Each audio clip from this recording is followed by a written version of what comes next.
You've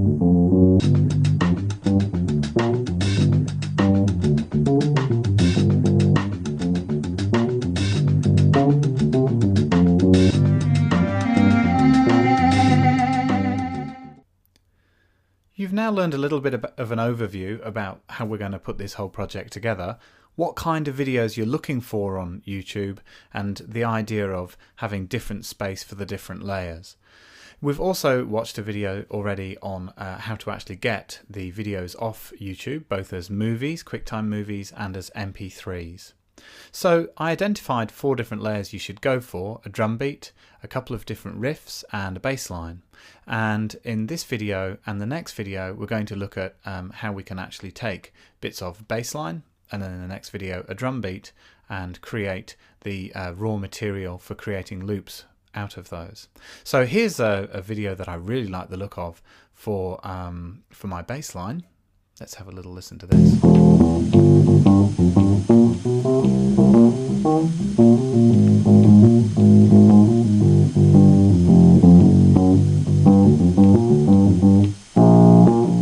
Very cool. And you can hear it's a fairly horrible recording, but the acoustic of the room is one of the charms of doing these kind of remixes, and it is possible to get rid of some of that hiss as well later on when we get into GarageBand. So I've downloaded that, and you know how to do that from the last video. What I'm going to do now is I'm going to go to a program called Audacity.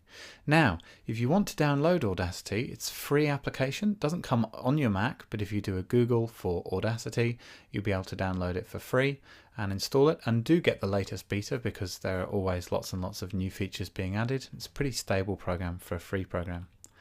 Now I've saved the files, I've saved the files into this folder here, and so you can see my Rhodes bass. I've got the movie, and I've got the MP3. So if I drop the MP3 into Audacity, it's that simple to import it, and now I can actually see the wave format of that individual file. Now I've had a good listen through and trying to find a bit which has got regular rhythm and a sense of progression that would be good for the bass line, and I found a bit later on in the recording around here that sounds pretty good. Let's have a quick listen.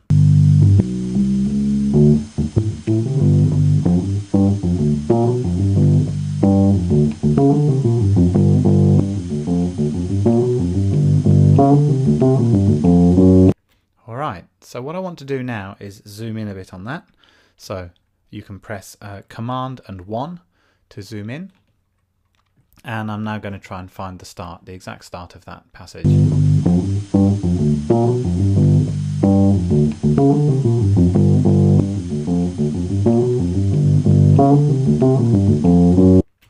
That's pretty good, isn't it? So that's a few bars there. Might just try a little bit earlier.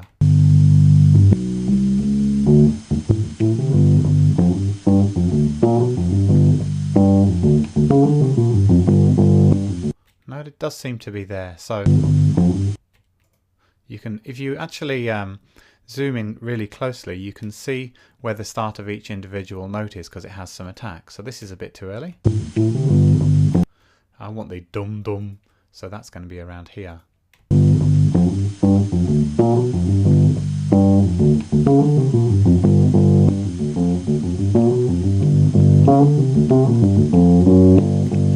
Alright, now I don't need the dum dum again, but what I do at this point, I've already clicked where I wanted it to start playing from, and I'm happy with that as the starting point of my loop.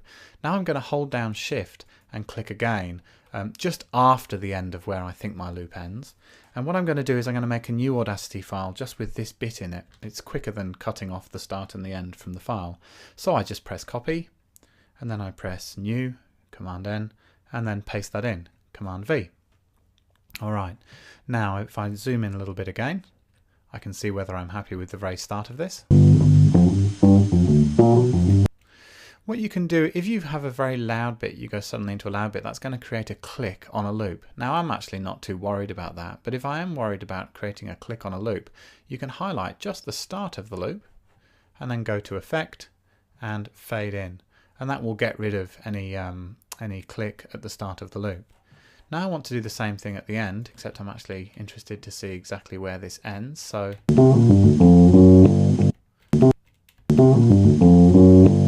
it seems to be exactly there, doesn't it? So now let's just zoom in on that part of the file.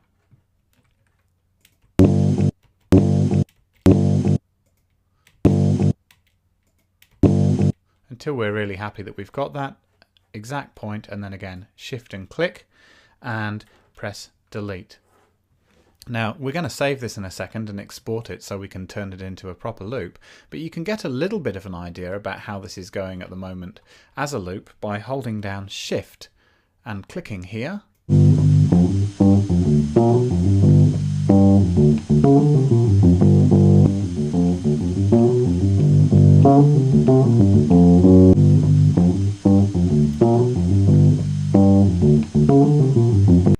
It's not absolutely brilliant, but it's okay. And the next utility that we're going to learn to use is going to fix up some of those slight little skips that we've got going.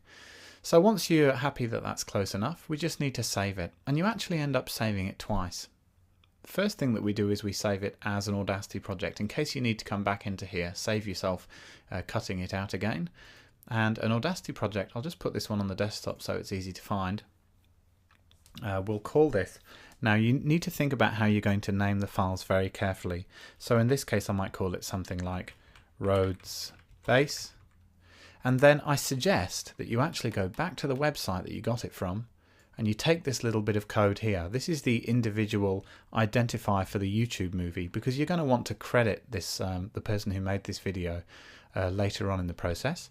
So if we now paste that in to the file name, you now know that it's a Rhodes Bass, and you also know which YouTube movie it came from if you lose track, if you're downloading a lot of YouTube movies. So if I click save there, that's saved. And there's one more save out that I need to do as well, but I'm just going to show you very quickly where that all goes.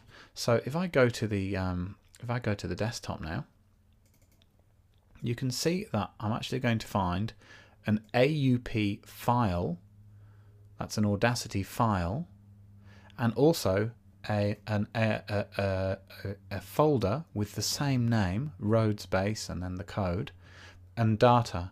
Now Audacity doesn't save everything in one folder or one file, and this can actually catch a lot of people out. So if you start moving your Audacity files around, just put them next to each other, you need to make sure that you move the folder and the file together. If you don't do that, when you go to open the file later on, it will just not be able to find the audio inside. That's something that can just trip people up. So the last thing to do now is go File and Export. And now we want to export as an AIF, and you can see by default that's what it's chosen. And the reason for that is it has to be an AIF for us to turn it into a loop file. So again, stick with this kind of coding on it and you'll remember where it's come from exactly, and click save, and that should only take a second to export out. Now you can also use this metadata field for cataloging. So if you can remember the name of the person who originally did it, you can put that there, or I could just put something like Rhodes Bass. I could put comments here for Humberstone Remix. Whoops. And click OK. And that metadata will be saved actually inside the file, and you'll see that metadata when we import it into the utility in a minute. Okay, I'm going to go through that process again in the next video, except with a drum loop, just to make sure that it's completely clear.